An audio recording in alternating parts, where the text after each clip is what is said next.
赈灾复原联合服务中心就设立伫咧南西区公所的2楼，包含公务、环保、社会、卫生、民政、都化等局处人员进驻，一礼拜7天无休困，为受灾户提供服务。台南市政府在我们南西区公所设立了赈灾复原联合中心由我们市政府6个局处派专人来这边替我们南西的灾民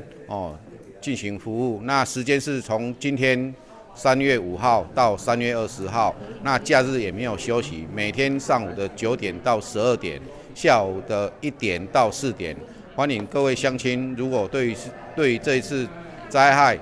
有不了解的地方来我们公所这边洽询，我们有专业的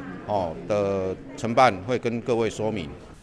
联合服务中心5日上午正式启动后，2点外钟左右就收理了将近30件申请甲咨询。区长何荣昌表示，目前下来危险建筑物防防弹复平已经全部完成，受灾户复建工作可望会当加速推动。目前南西区的复平已经结束了，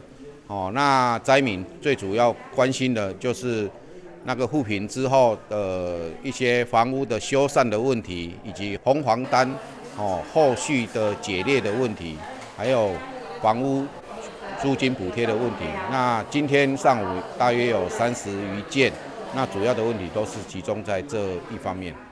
赈灾复原联合服务中心将会持续到3月20号，假日无休困，即是提供协助。欢迎对后续作业有疑问，或者是无了解乡亲度假利用，市府相关局处的专职人员拢会提供详细说明。记者张秀维采访报道。